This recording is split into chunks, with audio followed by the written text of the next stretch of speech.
Os caminhos concretos da expertise jurídica, entregando a vanguarda do direito superior na prática. Acesse institutoieja.com.br e transforme-se. IEJA. Ensinar é o que fazemos direito.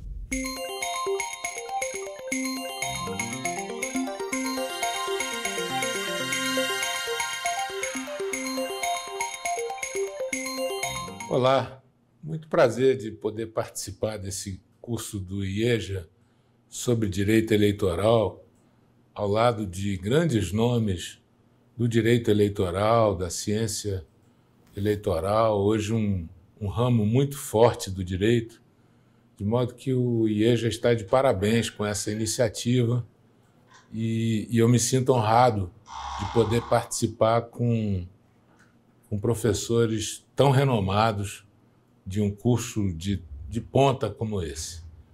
Sejam muito bem-vindos. Nossa exposição é falar um pouco sobre temas da atualidade, especialmente relacionados a notícias falsas e eleição. Esse é o nosso temário geral. E dentro disso aí, nós vamos ver um pouco da jurisprudência, tanto no período eleitoral como no período não eleitoral, entender um pouco os direitos fundamentais em torno desse assunto, entender um pouco do aspecto constitucional quando envolve o confronto entre direitos fundamentais da mesma natureza ou da mesma índole.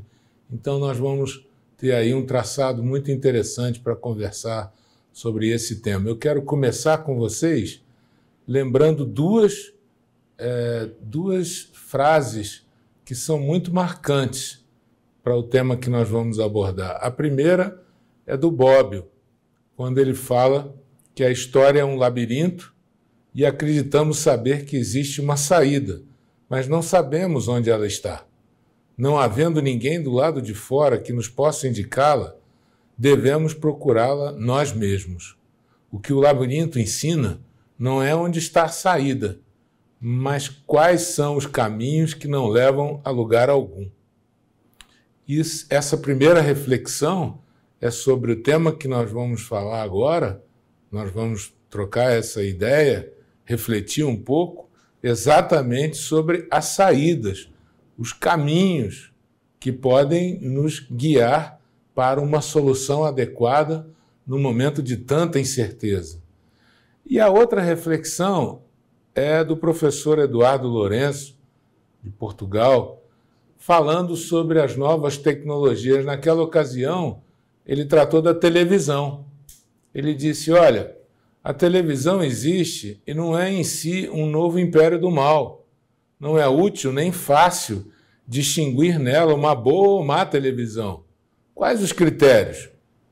Como cada um de nós tem um gosto, como definir o que é bom e o que é ruim? E aí ele propõe, olha, o nosso desafio é viver a televisão como a nossa capacidade de discernimento, a essência da nossa liberdade, que não criou a TV, e agora eu digo que não criou a internet, ou não criou nenhuma dessas novas ferramentas tecnológicas para que ela nos devore. Não é? Então, essas duas reflexões vão trilhar o nosso caminho ao longo dessa exposição. E a outra reflexão que eu quero fazer com vocês, também de início, uma brevíssima introdução, é sobre esse experimento. Já que nós vamos falar um pouquinho de rede social, vamos falar um pouquinho de comportamentos planificados em massa nas redes sociais, na internet, eu lembrei desse experimento. Tem até uma série, se não me falha a memória, no Netflix, que trata desses experimentos do início da década de 50.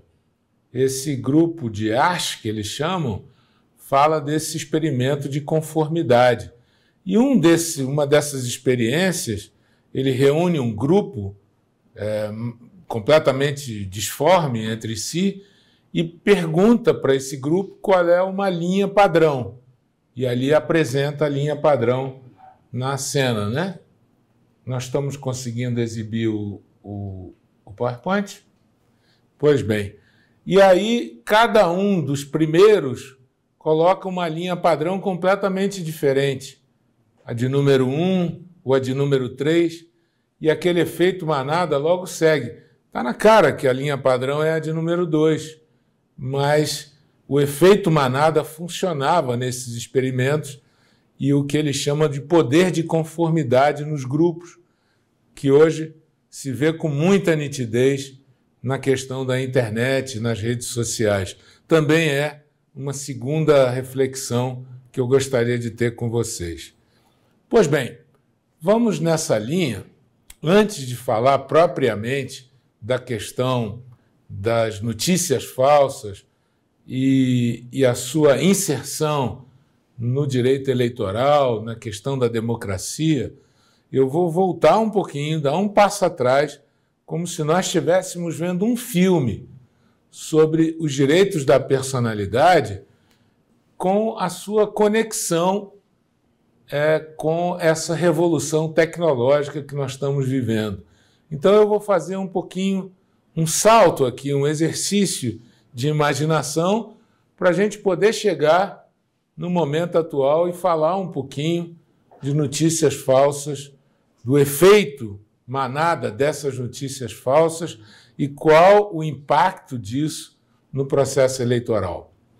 Pois bem, nesse pequeno filmete imaginário que nós vamos tratar agora, eu vou voltar um pouquinho para a Grécia ou Roma Antiga, principalmente aquele texto de Sófocles, né, famoso, Antígona, onde ela quebra todas as regras com a força da mulher, né, para evitar que o irmão Polinice ficasse insepulto.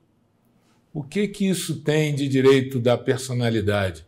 O direito a um enterro, a um sepultamento, porque na Grécia e na Roma o corpo ficar insepulto significava que ele era condenado pelos deuses a sofrer pela eternidade.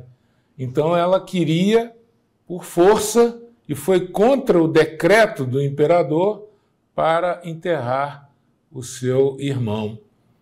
É uma linha, um traço dos direitos da personalidade que eu vou juntar, que eu vou unir num salto para um grande momento da humanidade que foi a prensa do Gutenberg, né? Onde ele também aí inovando, ele trazendo naquele momento, em 1440, um sopro de tecnologia, permite que aquilo que se fazia copiando, as Bíblias eram copiadas, né?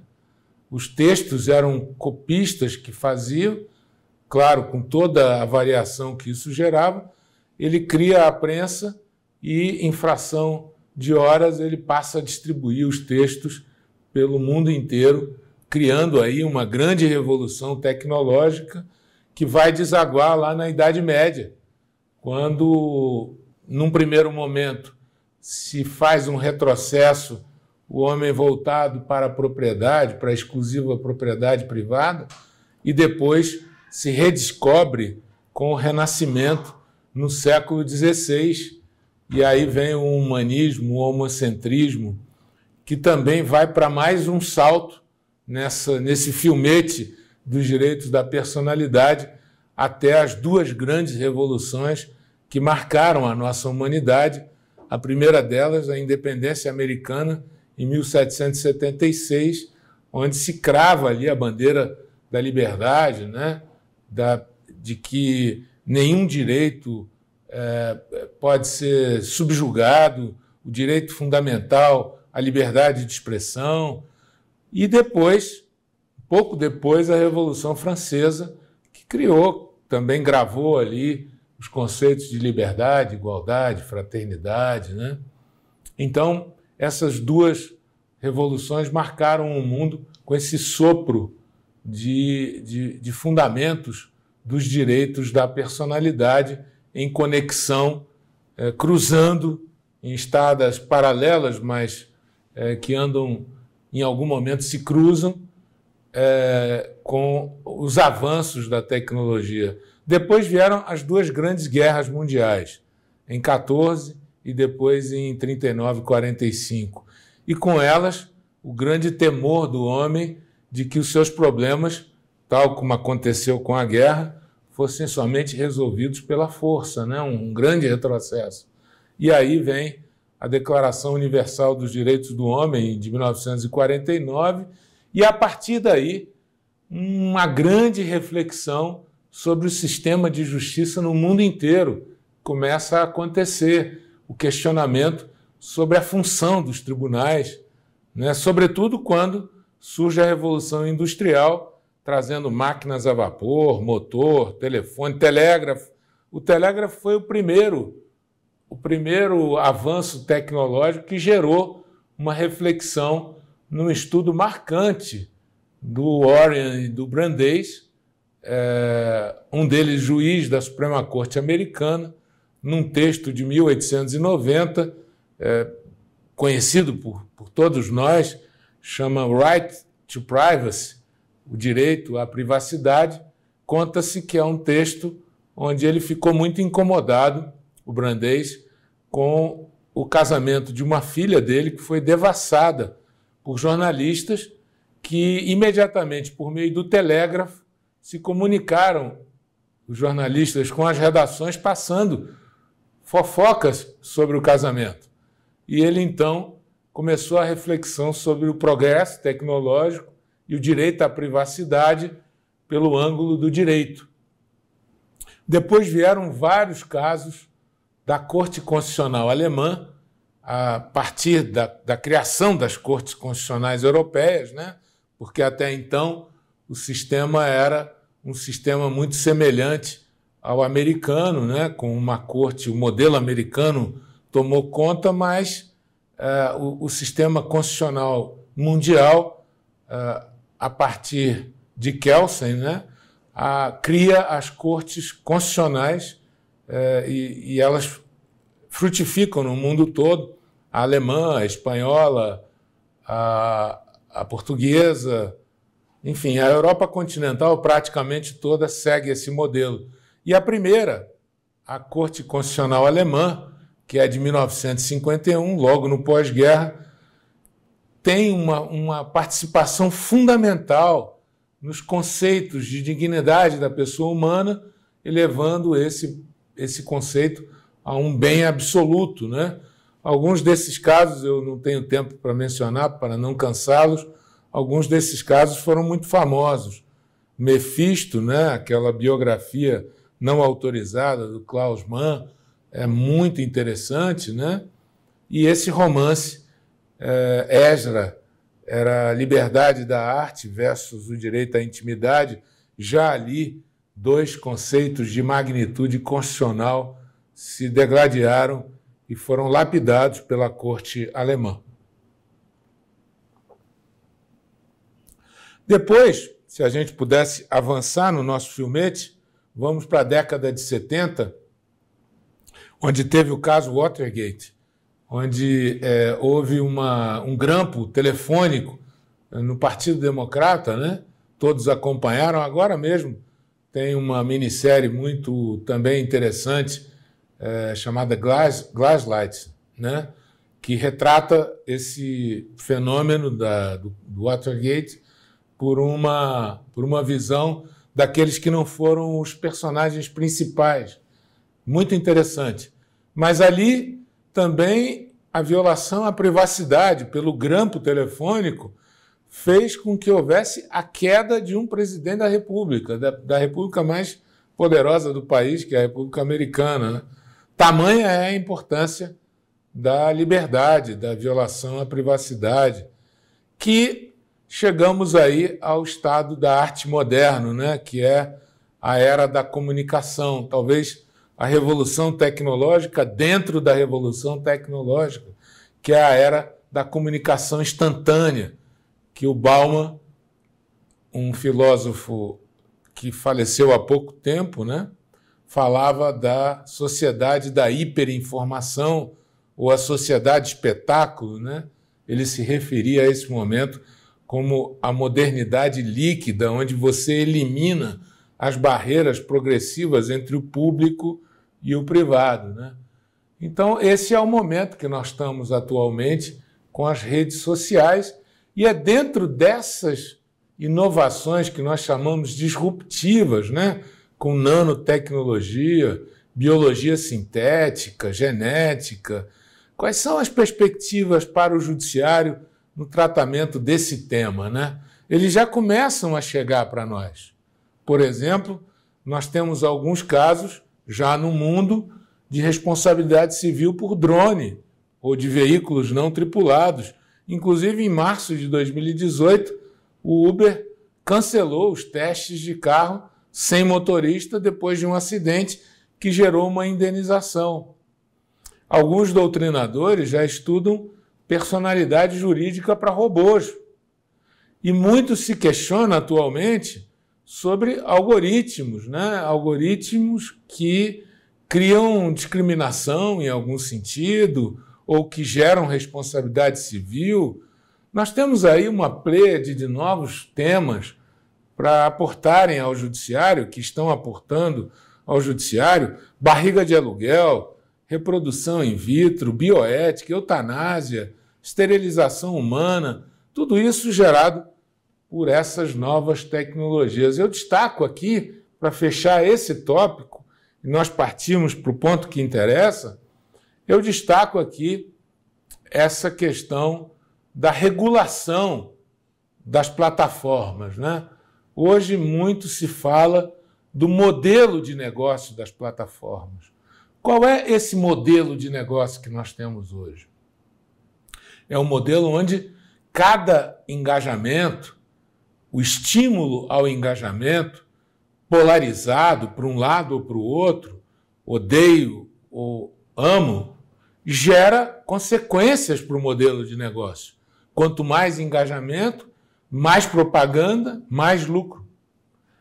Será que esse algoritmo que estimula polarização ou estimula engajamento em alguns temas, por exemplo, como de notícias falsas, ou crimes, ou suicídio, por exemplo, será que esse algoritmo não pode ser controlado? Será que a regulação não deve vir por aí? Talvez esse seja o caminho para nós tratarmos de propaganda eleitoral e notícias falsas, sobretudo em defesa da democracia. Bem, no campo do direito da personalidade, nós sabemos que ela é gênero do qual são espécies vários outros conceitos: honra, intimidade, imagem, direito de expressão, informação. A nota comum para todos eles é a dignidade da pessoa humana.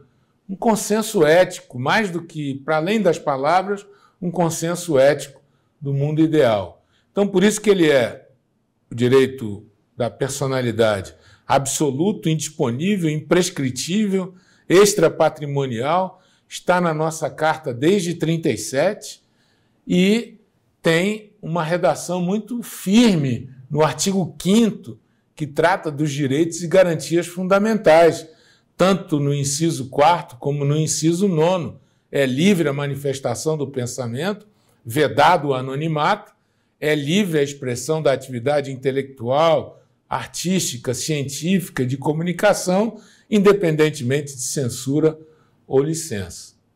Caminhando um pouco mais para o ponto que nós tratamos hoje, notícias falsas, esse termo explodiu no dicionário Oxford em 2016, foi eleito o conceito de pós-verdade ou post-truth, foi eleito o conceito do ano, né? A referência do ano.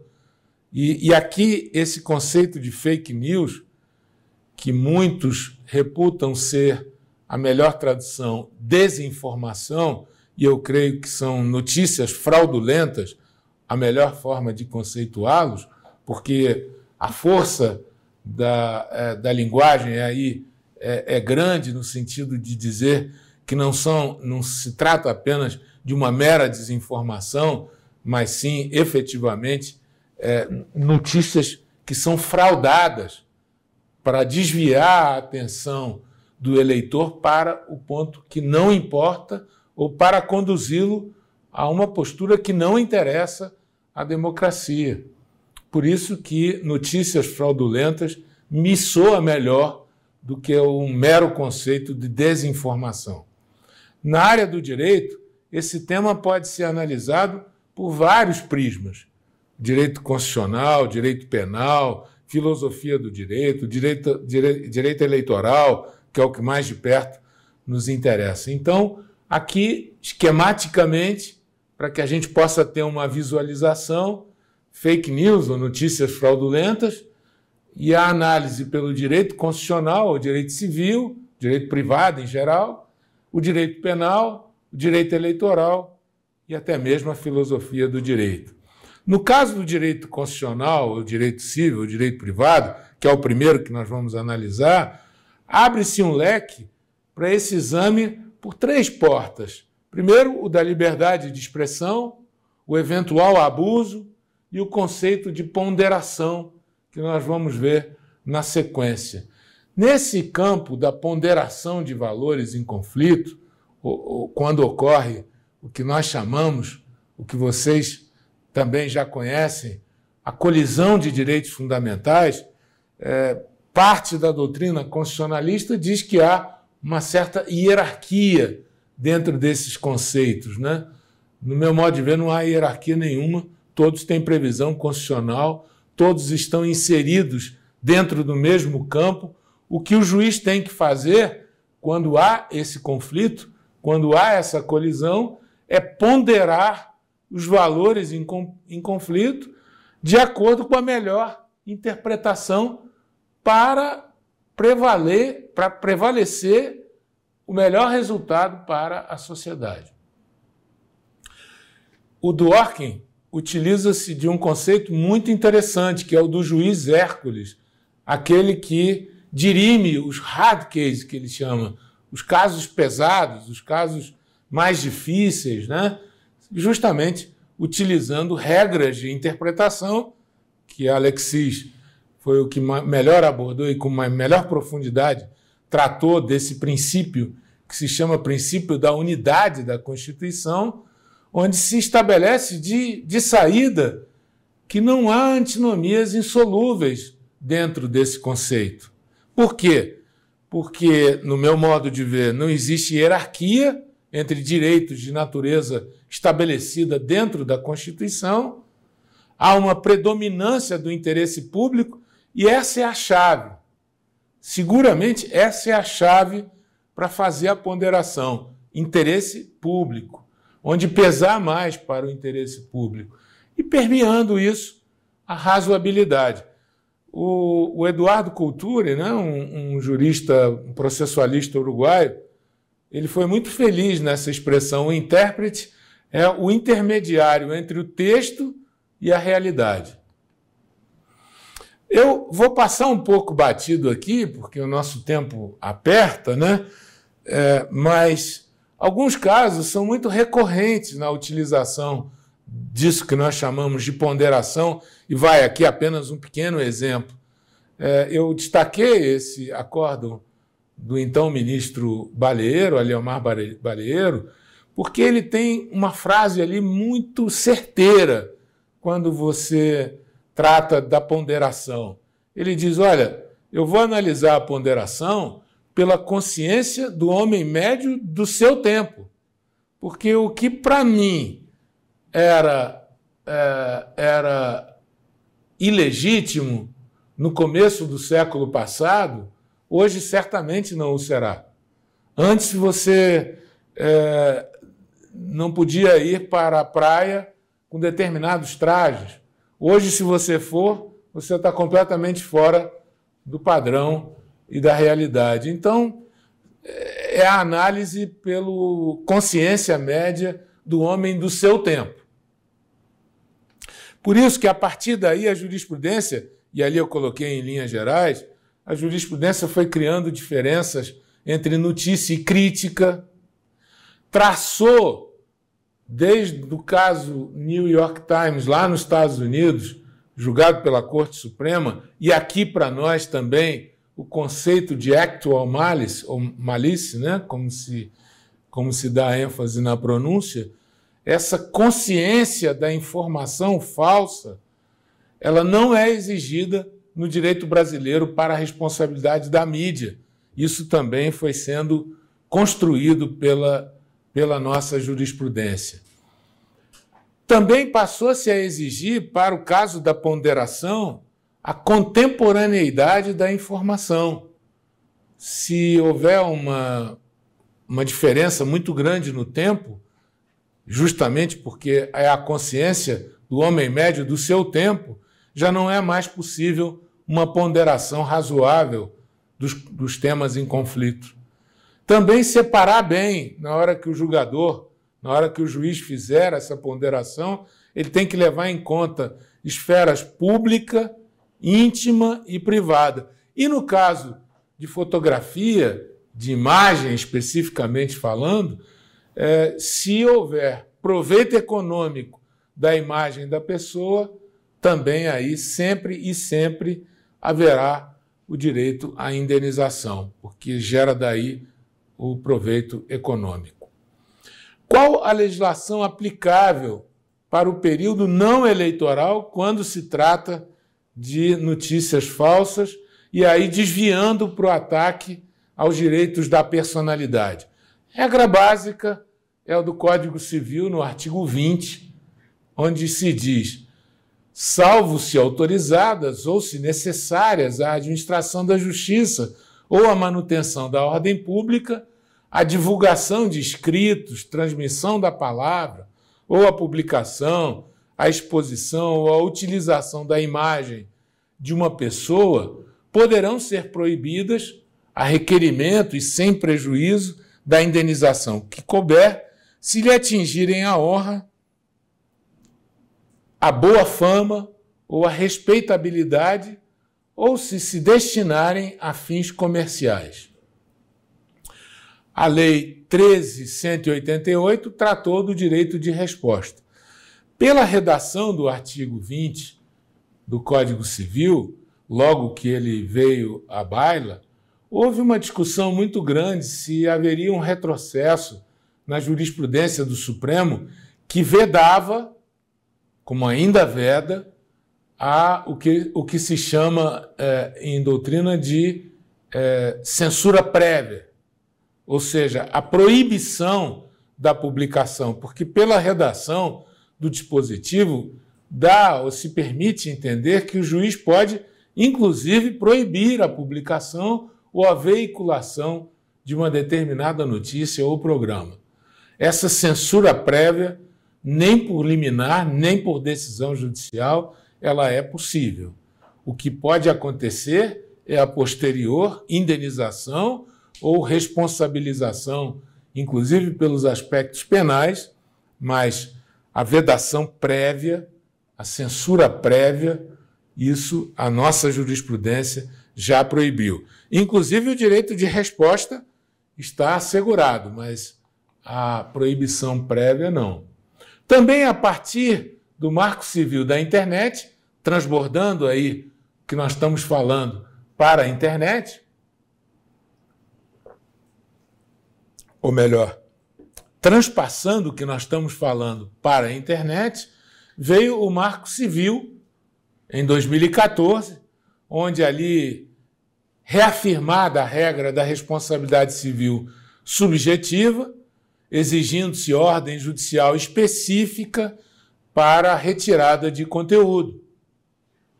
A exceção à ordem judicial fica por conta de conteúdos violadores da intimidade, divulgados sem autorização, passa por uma espécie de autorregulação a partir de uma reclamação ou de uma ponderação feita pelo interessado. Também casos de violação de direitos autorais ou de incidência de crimes praticados na rede social ou praticados na internet, também a plataforma pode determinar a retirada, independente da determinação judicial. Tem alguns pontos que a jurisprudência ainda hesita, embora já aponte para um determinado caminho. Jurisprudência, volto a dizer, em período não eleitoral, que nós estamos aqui traçando a distinção das notícias fraudulentas que causam violação a direitos fundamentais no campo do direito civil, constitucional, para depois falarmos um pouquinho, e muito brevemente, do direito penal, e em seguida do direito eleitoral, para finalizarmos essa nossa jornada aqui até chegar ao impacto disso para o momento atual. Então, alguns pontos eu coloquei que ainda não estão totalmente cristalizados, né? A diferença entre provedor de conteúdo em geral para os demais tipos de provedor, embora a jurisprudência defina, há uma zona cinzenta que cada vez mais dificulta, a partir da evolução da tecnologia, a utilização de um ou de outro conceito. Também a forma de notificação da plataforma, administrativa ou judicial, a forma como ela deve ser feita, ainda há também certo... se contrapõem um pouco esses conceitos. E a necessidade ou não de indicação da URL, ela já está cristalizada para a retirada de conteúdo, mas nos casos que nós chamamos de desindexação, ainda não há propriamente uma definição sobre isso. E ainda mais quando se trata de mídias sociais e a utilização dos robôs ou dos algoritmos, né? Ainda, como se disse aqui, não tem nem regulação sobre esse ponto. Aí eu fui destacando, ao longo do período que nós já tivemos de utilização da tecnologia, da internet, para o efeito de ações indenizatórias, sobretudo na experiência que eu tenho no direito privado, no Superior Tribunal de Justiça. Eu já ocupo uma cadeira na 4ª turma há quase 14 anos, então eu pude acompanhar a evolução dessa jurisprudência muito de perto, tendo participado, talvez, dos principais julgamentos sobre esse tema, para minha felicidade. Então, eu fui destacando, e eu aqui não vou tomar o tempo de vocês, nem cansá-los, mas para alguns temas interessantes. Por exemplo, o caso de violação praticado na internet, se foi praticada no estrangeiro e o requerido sofreu a ação no foro brasileiro. Ele pode ser demandado no foro brasileiro se a violação, se a notícia falsa, se a violação ao direito à personalidade dele foi praticado no exterior?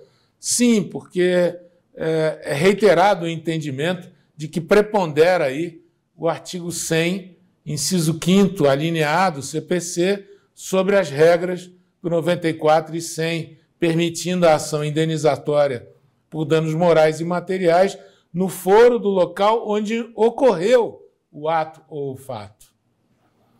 Também aqui, como eu adiantei, o tema da desindexação. O que é esse tema da desindexação? É um tema muito interessante.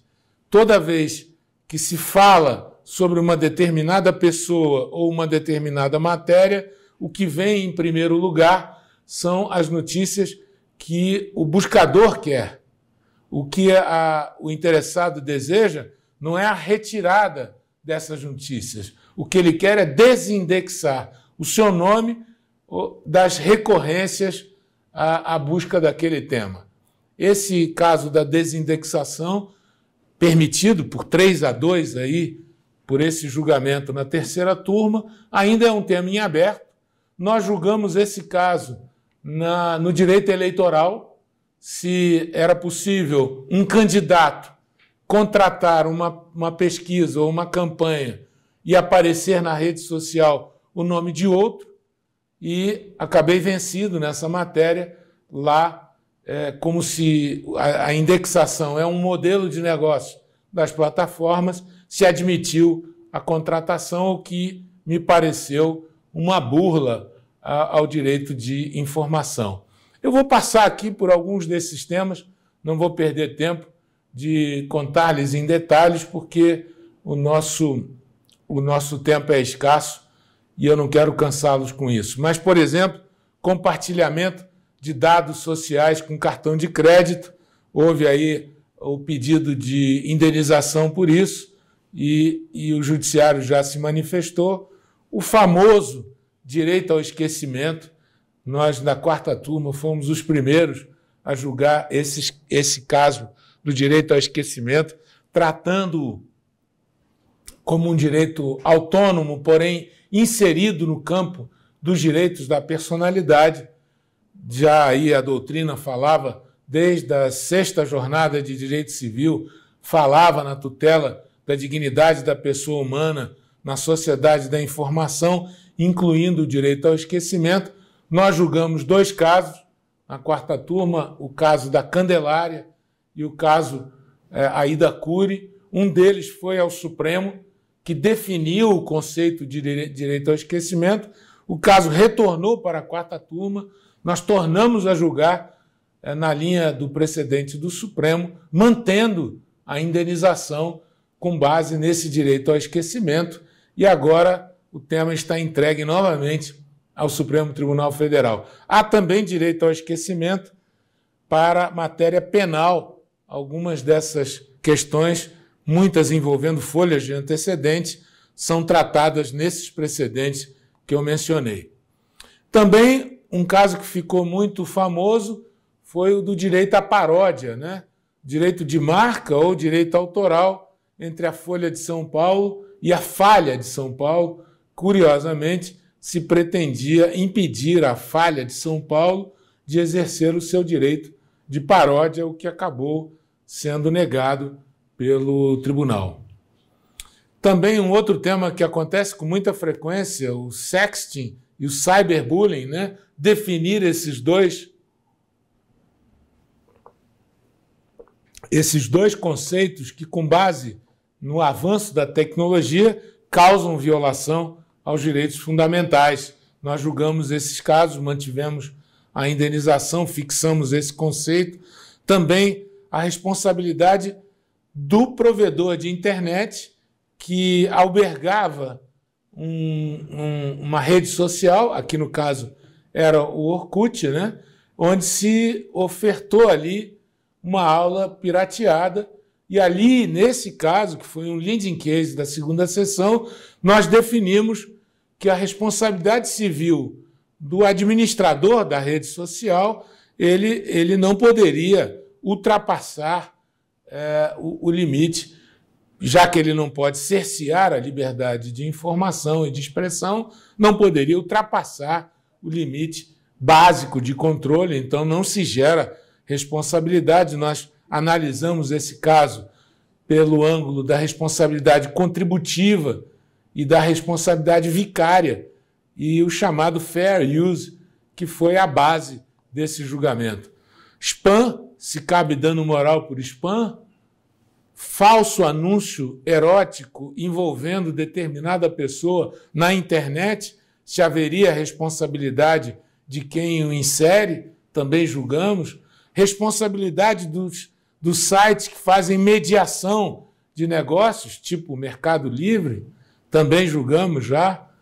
E aí, o caso de notícias falsas para o âmbito do direito penal. Entra aí outro tipo de conceito: tipicidade, autoria, nexo de culpabilidade. Nessas hipóteses, o sancionamento previsto na lei para o caso da violação ao direito penal.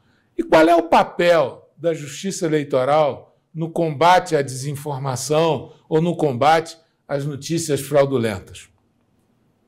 Já me encaminhando para o final, eu digo aqui, nessas hipóteses, primeiro que nós temos que fazer é verificar a legislação aplicável ao período de eleições. Nesse campo, nós manejamos ali, e eu tive a oportunidade de atuar como corregedor da Justiça Eleitoral no TSE, um corregedor nacional da Justiça Eleitoral, e eu via com muita frequência o manejo da tutela de urgência prevista no artigo 300 do CPC para medidas de emergência, com base no Marco Civil da Internet, com base na Lei Geral de Proteção de Dados, com base na Lei Complementar 64, que trata da inelegibilidade, e no artigo 22, inciso 14º, dispõe que pode qualquer candidato, partido político, coligação, Ministério Público, representar a Justiça Eleitoral ao corregedor geral ou regional os fatos e provas de abuso, indícios e circunstâncias e pedir a abertura da investigação judicial, uso indevido, desvio ou poder do abuso econômico, ou poder de autoridade, ou utilização indevida de veículos ou meios de comunicação em benefício de qualquer candidato. Se for acolhida essa representação, depois de utilizado todo o processo do devido processo legal, se ela for julgada procedente, isso acarreta inelegibilidade e cassação de mandato. No Código Eleitoral também, que é, como nós sabemos, um código antigo, mas foi alterado por uma lei de 2021, de agosto de 2021, onde tem dois temas muito interessantes trazidos por essa Lei 14.192. O primeiro introduziu-se no Código Eleitoral a vedação à propaganda que deprecia a condição de mulher ou estimule sua discriminação em razão do sexo feminino ou em relação à sua cor, raça ou etnia. Também essa mesma Lei 14.192 acrescentou e modificou importantes dispositivos envolvendo crimes eleitorais pela disseminação de notícias falsas. Repara bem, o artigo 323 diz o seguinte, do Código Eleitoral: divulgar na propaganda eleitoral ou durante período de campanha eleitoral fatos que sabe inverídicos em relação a partidos ou a candidatos e capazes de exercer ou influenciar perante o eleitorado. A pena é de detenção de 2 meses a 1 ano ou pagamento de dias multa. Aumenta-se essa pena se o delito é de 1/3 até a metade, se o delito é cometido por meio da imprensa, rádio ou televisão, ou por meio da internet ou de rede social, ou é transmitido em tempo real, ou envolve menosprezo ou discriminação à condição de mulher ou à sua cor, raça ou etnia. Vejam que o instrumental nós temos. Também para o período eleitoral, o combate às notícias fraudulentas vem com a Lei das Eleições, nos artigos 33 e seguintes. Como eu disse, cassação é o que representa. A propaganda na internet está disciplinada pela Lei 13.488. E também as resoluções do TSE. A resolução 23.608 trata das representações e reclamações e pedidos de resposta previstos na Lei 9.504, de 97. E, guardem esse número, a resolução 23.610 dispõe sobre a prática de propaganda eleitoral com um destaque, porque ela foi modificada para inserir ali a vedação de disseminação de notícias falsas com base num caso que julgamos e ficou muito rumoroso, que foi o caso Francisquini, do Paraná, onde se cassou o mandato do deputado justamente por divulgação de notícias falsas sobre a urna eletrônica. Então, a partir dali, o TSE modificou a sua resolução para inserir essa vedação. No campo da justiça eleitoral, para encerrar, nós temos a atuação administrativa, normativa e jurisdicional. No caso da justiça eleitoral administrativa, são campanhas, treinamento, cooperação contra as notícias falsas. Eu trouxe aqui alguns exemplos. Quem não se recordou dessa fato e boato, que a Justiça Eleitoral, essa campanha Fake News Não, que nós desenvolvemos no TSE e ainda hoje elas são realizadas nas mídias convencionais. Na dúvida, não compartilhe, nem toda notícia é o que parece. Também a atividade normativa com as resoluções, uma delas acabei de mencionar, e com a divulgação dos precedentes. E essa desinformação na propaganda eleitoral, que é o artigo 9º. No caso da atividade jurisdicional,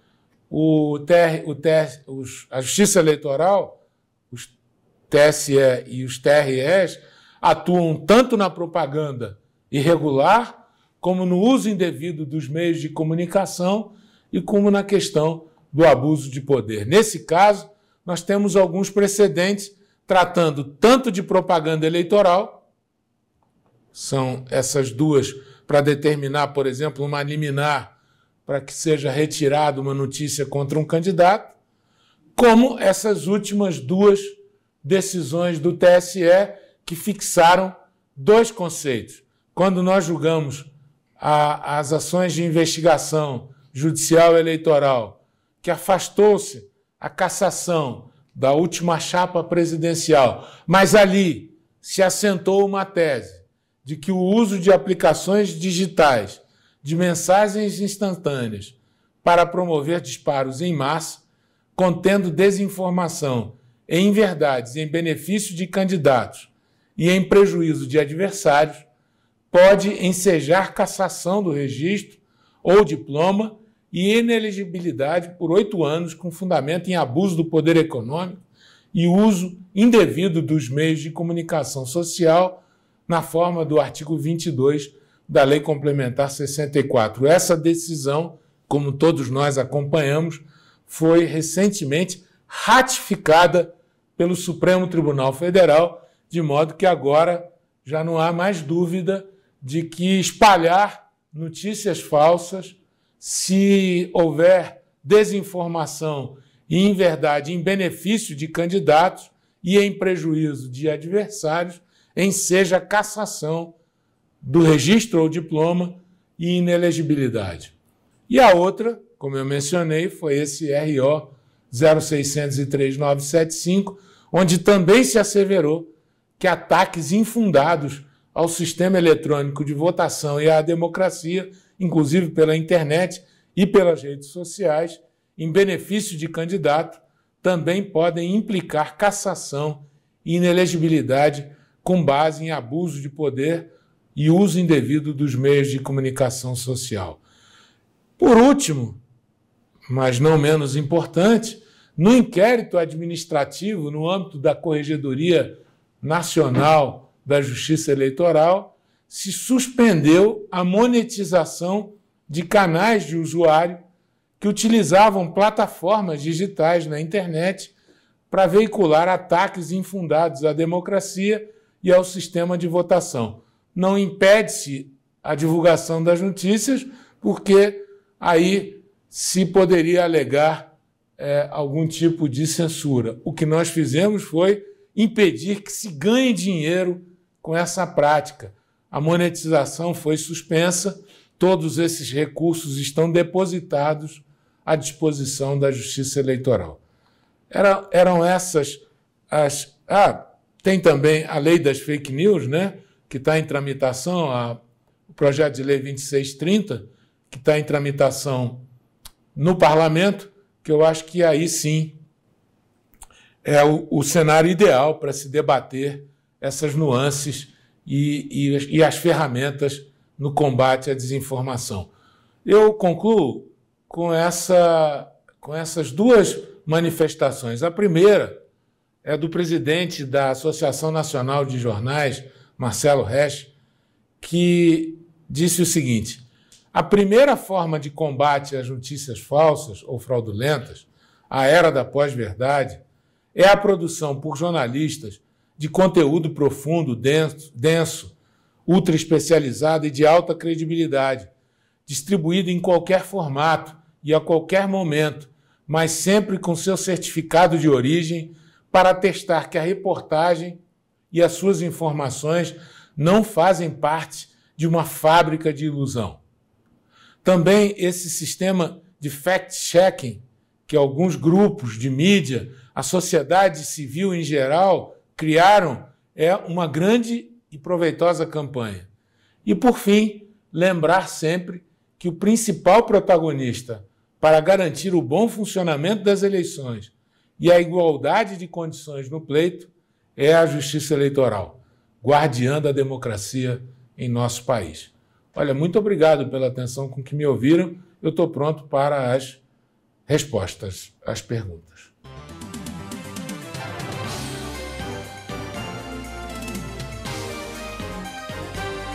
Excelente pergunta. Olha, a pré-campanha, ela ainda não abriu, no âmbito da pré-campanha, toda a incidência da regra das disposições eleitorais, porque ela é feita com base em um sistema onde ainda não há candidatos. Tem regras muito específicas para a pré-campanha e foi objeto já de nosso exame nesse curso, cujo conteúdo, volto a dizer, está espetacular, porque nós temos aí regime jurídico da pré-campanha, que o meu xará Luiz Felipe abordou hoje, logo na abertura, seguramente ele tratou desse tema. Depois o ministro Henrique Neves, que tem uma larga experiência na matéria eleitoral, falou de propaganda antecipada, o que é permitido, o que não é. Nós tivemos aí o exame também das contas, né? São pontos que se interconectam, e, nesse caso, as regras para a propaganda, para a pré-propaganda eleitoral, elas são as mesmas que incidem tanto para a utilização do pré-candidato em rádio e TV, como para o ambiente virtual. Não há nenhuma mudança nesse sistema. Então, de modo que aí as regras e a base é a mesma do que já foi exposto aqui.